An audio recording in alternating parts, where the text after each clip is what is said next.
స్నేహితుడు ఎవరంటే యేసు క్రీస్తు ప్రభువారు మాత్రమే మన మంచి స్నేహితుడు కదా.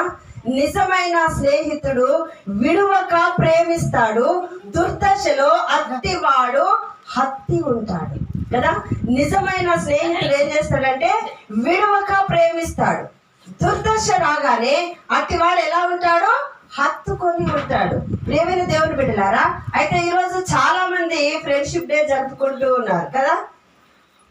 చాలా మంది ఏం చేస్తా ఉన్నారు, ఫ్రెండ్షిప్ డే అనగానే ఈరోజు చాలా హంగులు ఆర్భాటాలు. ఈరోజు అంతకంటే శ్రేష్టమైన నిజమైన స్నేహితుని ప్రేమే యేసు క్రీస్తు వారి ప్రేమ. గట్టిగా చెప్పండి. ఎలాంటి పాపమైనా, ఎలాంటి శాపమైనా, ఎలాంటి రుగ్మతైనా, ఎలాంటి వ్యాధైనా, కుదురని బాధ అయినా, కుదురని రోగమైనా, కుదురని బలహీనత అయినా, ఎంత అవిధేయత అయినా, ఎంత అజ్ఞానమైనా, ఎలాంటి పరిస్థితి అయినా నిన్ను నన్ను విడిచిపెట్టక హత్తుకునేదే ఆ కల్వరి ప్రేమ. నిన్ను నన్ను పడద్రోయకుండా లేపి హత్తుకునేదే ఆ కల్వరి ప్రేమ. ప్రియమైనటువంటి దేవుని బిడ్డలారా, ఈరోజు మనం ఎన్నిసార్లు దేవుణ్ణి గాయపరుస్తూ ఉన్నాం. నిజమైన స్నేహితుడు విడువక ప్రేమిస్తాడు, దుర్దశలో అట్టివాడు తన సహోదరునిగా ఉంటాడు. విడువక ప్రేమిస్తాడు. ప్రియమైన దేవుని బిడ్డ, చూడండి, మనము ఒక హాస్పిటల్ వెళ్ళినప్పుడు ఒక ఆపరేషన్ అవసరమైతే స్ట్రెచ్చర్ మీదకి తీసుకొని వెళ్తారు. ఆ స్ట్రెచ్చర్ మీదకి వెళ్ళినప్పుడు నా బిడ్డకు బదులుగా నేను స్ట్రెచ్చర్ ఎక్కుతాను, నాకు ఆపరేషన్ ఏంటంటే డాక్టర్స్ ఒప్పుకుంటారా? నా బిడ్డకు బదులుగా నేను ఎక్కుతాను, నా బిడ్డ అంటే నాకు ప్రాణం, నా బిడ్డ కొరకు నేను ఏదైనా చేస్తాను. అయితే నేను ఇప్పుడు స్ట్రెచ్చర్ ఎక్కుతాను, నా కోసం చెయ్యండి, నన్ను ఎక్కియండి అని తల్లి అంటే డాక్టర్స్ ఎక్కియారు. కానీ నీతో పాటు ఆ స్ట్రెచ్చర్ ఎక్కేది యేసుక్రీస్తు ప్రభువారు. నిన్ను ధైర్యపరిచేది యేసుక్రీస్తు ప్రభువారు. ఆయన నిజమైన స్నేహితుడు. లాజరు 3 రోజులు సమాధిలో ఉన్నాడు. ఆ మూడు రోజులు కూడా లాజరుతో సమాధిలో ఉన్నది యేసుక్రీస్తు ప్రభువారు. యేసుక్రీస్తు ప్రభువారు లాజరును సమాధిలో నుండి బయటికి తీసుకొని వచ్చినారు. ప్రియమైన దేవుని బిడ్డలు, సమాధిలోనికి వెళ్ళి సమాధిలో నుండి లాజరును బయటికి తీసుకొని వచ్చినాడు. కాబట్టి ప్రియమైనటువంటి దేవుని బిడ్డలారా, దుర్దశలో హత్తి ఉన్నవాడు నిజమైనటువంటి స్నేహితుడు.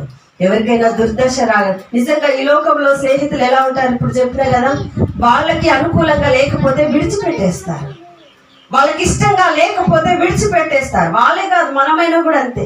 మనకు నచ్చని వాళ్ళు ఎవరైనా ఉన్నారనుకో, మనం ఏం చేస్తాము? ఇప్పుడు ఈ సంభాషణ నచ్చలేదనుకో ఏం చేస్తాము చెప్పండి? ఏం చేస్తాం? విడిచిపెడతాం. కాబట్టి ప్రియమైనటువంటి దేవుని బిడ్డలారా, మన దేవుడు మనల్ని విడిచిపెట్టాడు. మన దేవుడు మనల్ని విడిచిపెట్టాడు. ఒక మంచి స్నేహితుడిని నేను చూపెట్టడానికి ఇష్టపడుతూ ఉన్నాను. ప్రియమైనటువంటి దేవుని బిడ్డలారా, సమూయేలు 2వ గ్రంథము మొదటి అధ్యాయము 26-27 వచనాలను చదువుదాం. నా సహోదరుడా యోనాతానా, నీవు నాకు అతి మనోహరుడవై ఉంటివి. నీ నిమిత్తము నేను బహుశోకము నొందుచున్నాను. నాయందు నీకున్న ప్రేమ బహు వింతైనది. స్త్రీలు చూపు ప్రేమ కంటేను అది అధికమైనది. ఆమేన్. ఇక్కడ చూడండి ప్రియమైనటువంటి దేవుని బిడ్డలారా, దావీదు మహారాజు ఇంకా ముందు వెనక ఉన్న చాప్టర్లు, రాజుల 1వ గ్రంథము, రాజుల 2వ గ్రంథము, దినవృత్తాంతాల గ్రంథము, సమూయేలు 1వ గ్రంథము, సమూయేలు 2వ గ్రంథం, ఇవన్నీ చదవండి. వాళ్ళ చరిత్ర, వాళ్ళ యొక్క దేవుని వాళ్ళు వెంబడించిన విధానమును మనము చూస్తాం. ప్రియమైనటువంటి దేవుని బిడ్డలారా, ఇక్కడ యోనాతాను దావీదు మనకు కనబడతా ఉన్నారు. యోనాతాను దావీదు. ఈ యోనాతాను ఎవరంటే సౌలు యొక్క కుమారుడు. యోనాతాను ఎవరు? సౌలు యొక్క కుమారుడు. అయితే ఇక్కడ ఏం జరుగుతా ఉన్నది? ఒక యుద్ధము జరిగింది. ఆ యుద్ధంలో సౌలుకి దావీదుకు అస్సలు పడదు. అయితే ఇప్పుడు సౌలు దావీదును చంపడానికి ఆయన పరిగెత్తుతా ఉన్నాడు. అయితే దావీదును చంపాలనుకున్న ప్రతిసారి సౌలు కుమారుడైనటువంటి యోనాతాను దావీదుకు అడ్డం పడతా ఉన్నాడు. చూడండి, తండ్రి ఏమో శత్రువుగా ఉన్నాడు, కుమారుడేమో మంచి ఫ్రెండ్, మిత్రుడు. ఫ్రెండ్గా ఉన్నాడు. ఎక్కడైతే వాళ్ళ నాన్న దావీదును చంపాలనుకుంటూ ఉన్నాడో అక్కడ ఖచ్చితంగా యోనాతాను ఉండేవాడు. ఏదో విధంగా దావీదును తప్పించడానికి యోనాతాను అక్కడ ఉండి దావీదును తప్పించేటువంటి వాడు. అందుకే ఇక్కడ ఏమంటా ఉన్నాడంటే, స్త్రీలు చూపు ప్రేమ కంటే అధికమైన ప్రేమ నీది.